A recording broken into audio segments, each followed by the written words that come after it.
How's it going? Buddy fans, what's up? Alright. So, what is this, eh? Step 4? Step 4, food storage. Alright, so we moved from sitting in the shade. I'm here in the sun, just around the corner. Welcome on our, getting off the grid, off the system, I actually can't remember. I apologize. De-stress, hey? Getting, de-stressing ourselves from the system, becoming a bit self-sustainable.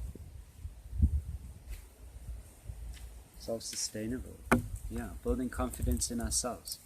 So the last one we did was water, because water is life, most important. Water is more important than food in my world. So today we are talking about food and the storage of food storage. Right. Food storage. Okay, so the pandemic has shown us how easy the supply chain can be affected. Supply and demand has a huge effect on price. Okay, let's shadow that. So the price of basic foodstuffs is going up. We are at the end of May. The end of May, the start of winter was for real, going into June, and the prices over the last 2 months have slowly started to go up and up and up and up. And when I say prices, I'm talking about basic foodstuffs. I know that our weekly shop, because we can't afford to shop once a month, but our weekly shop has gone up quite considerably. So what I was buying for X amount every week, I'm not buying for the same amount. And if I am buying the same amount of food, I'm paying more. And it's gone up quite considerably in my budget. And my budget is very, very, very strict. So I don't know about everybody else, but in my world, I'm battling a bit.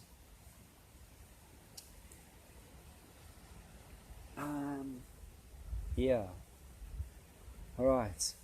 And the supply chain, man, food can be affected quite quickly. I just see now, like tomatoes have just dropped in price, but the last few months they were sky high. It was like really expensive for a handful of tomatoes. So most people can't afford to stockpile. I can't afford to stock food. I can't go out and just buy a cupboard load of food and then not eat it, because that doesn't work for me. Again, looking at and doing my homework and research, like what is a lot of food and why am I going to stockpile food? So we asked 2 questions when we looked at the water situation. Now we're going to look at, ask the same 2 questions in terms of the food situation. Why am I stockpiling food? Why do I want to save food? And how much of it do I need to save? Well, question 1, why? So like the water, just because maybe the prices go up and I don't want to go to town because everybody's rushing out to buy all the last of the goodies and it's a pain in the ass. So I can just chill out for a week at home and I don't have to worry about getting run over by the crazies.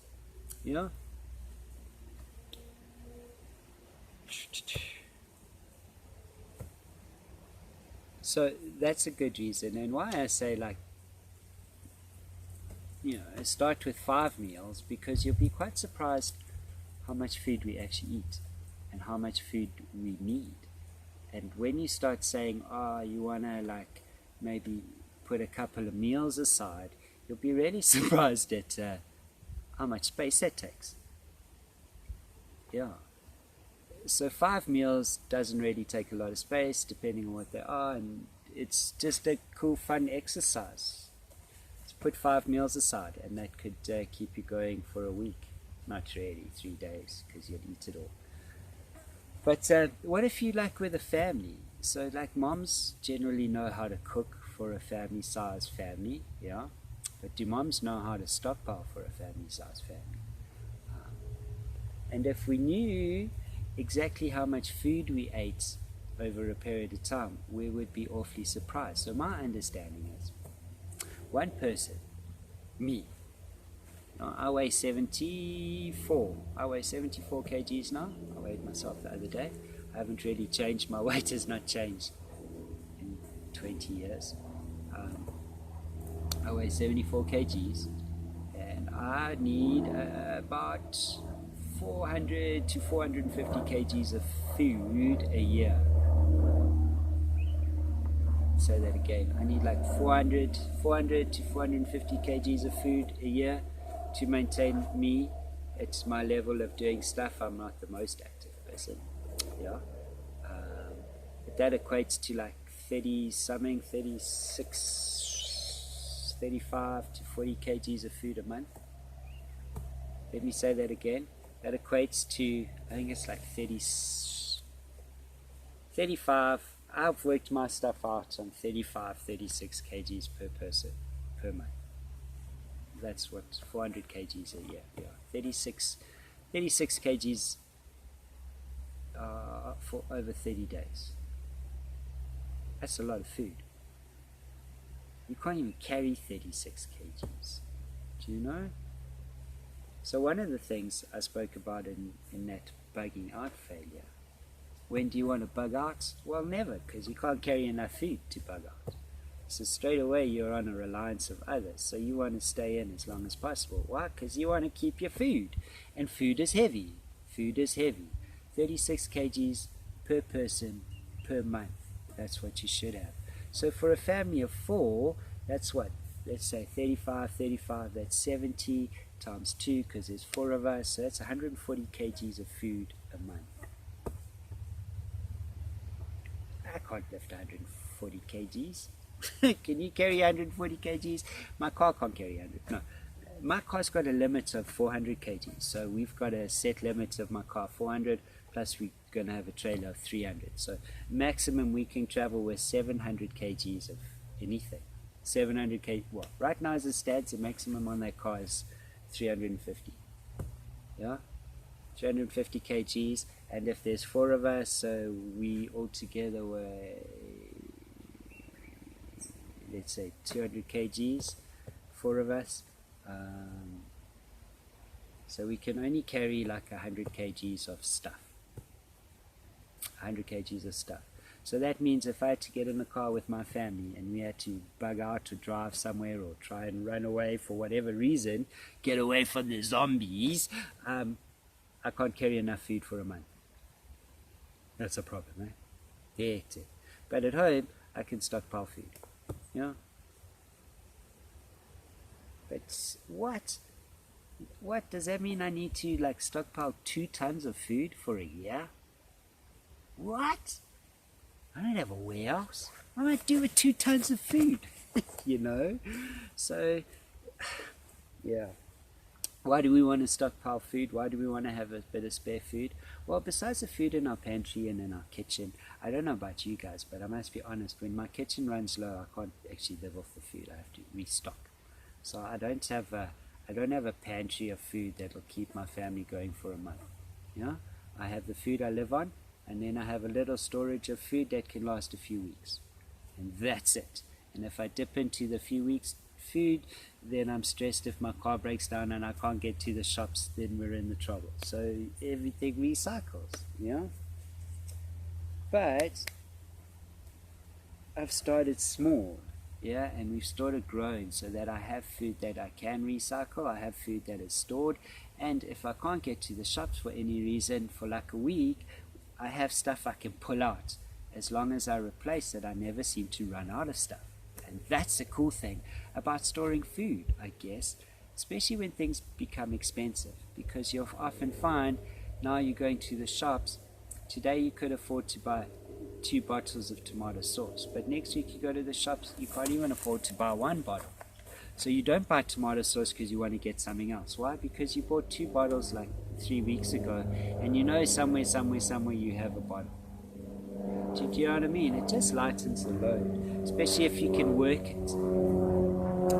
So, a number of meals for when the lights go out. It's always good to, if you're into camping, you'll start seeing, we're going to talk about menus and food and stuff lots now, that we're going to be hitting the road with our peoples. Yeah! But camping food is always good, easy to cook, and that's always good to have around. Why? Because when you want to hit the road, that's the first thing that goes into the car. So, yeah, man, it's all about being prepared and hitting the road with Bundi Baz and his crew. Yeah, so that's what we're going to start with. Have a couple of those things ready. So when I phone you up and say, hey man, let's hit the weekend, you don't have to run to the store. You've already got some good chow that's easy to prepare, doesn't take a lot of ingredients, and can fill the tummy. You know, so you should have a couple of days of that food somewhere in a cupboard. Yeah, and then sit down and plan 5 real decent meals. Plan 5 dinners and see how much food you require to make those 5 dinners, just as an exercise. And lay it on a table, your dining room table or your kitchen table, and go, okay, there's my 5 meals of food, and then put it into a container and see how much space it takes. It's a good exercise. Maybe you don't have to go to the shops to get 5 meals. Maybe you can do it right now. Go to your kitchen cupboards and pull out your most 5 common meals that you make. Yeah? Do you make 5 common meals? That's a good question. I tell you what, I'll be honest, we can't, because all our food is fresh and we eat veg. Alright, after that, add an extra meal a day. Before you know it, you have a full week's worth of stored food ready to go. Oh, check it out. So 5 days meals. Oh, and then you just add an extra meal every time you can. You just be creative, and before you know it, you have a week's worth of food. If you're really creative, you have 2 weeks worth of food. It hasn't cost you anything, because you can always dip into it when your mates come over. Yeah? And before you know it, you've got some food stockpiled, ready to go or not go. Don't have to hit the shops. How cool is that? So for us, what we found is a really good buffer, and this was something that really helped us in the beginning of COVID, and it also allowed us to help others, especially because we aren't always in a position to help ourselves, let alone profess to be in a position to help others. But I do believe what you reap you sow, or what you sow you reap. So what you give, you will always. It is always good to give, especially to those that have less in you. Even sometimes to those that have more than you. It's okay. But by having a buffer of food, it really worked. And what is a buffer? A buffer is like, man, it's just having extra somewhere that whether you have it or not, it's cool to have, rather have it and not need it than need it and have it. And so that's always been one of my mottos: rather have it and not need it than need it and have it. My dad always taught me any fool can be uncomfortable, and that was something he learned. And now I see some of the guys I follow out there on YouTube, one of their big things is 2 is 1, 1 is none. Yeah, 2 is 1, 1 is none. 3 is 2, 2 is 1, 1 is none. So that's the whole thing about redundancy. And I see it's kind of the same thing. You know, any fool can be uncomfortable. So 2 is 1, 1 is none. So for us, we have a buffer. Yeah, and that buffer, so rather have 2 than 1, rather have 3 than 2. Does that make sense? So for us, a buffer, mini meal, rice, and pasta. We spoke in the earlier vid about water storage. Take 3 of those 5-liter containers, dry them out 100%, leave them upside down in a dark area for a week, dry them out nicely, and fill them up with mini meal, pasta, rice. You can get more creative. You can take one, fill it with sugar, flour, you can add to it. But just as a start, then you always have a buffer. If you never, ever stockpile or store or even worry about food again, you always have a buffer. So we had a handful of those, and I was able to give like 1 or 2 around to people that needed food. And it's just a handy size, and it can keep a family going for a period of time. You know, being sustainable, getting out of the system, you know, giving yourself confidence. Man, even if you never use it, at least you got it there. Have a program, get 2 containers, recycle one while you fill up one while you're using the other one. When that one's finished, fill this one up and use this one. I don't know. Always have a little spare something, especially in today's world. Why? Because no nation sits secure. Yeah? And that comes from the Warrior Poet Society. No nation sits secure.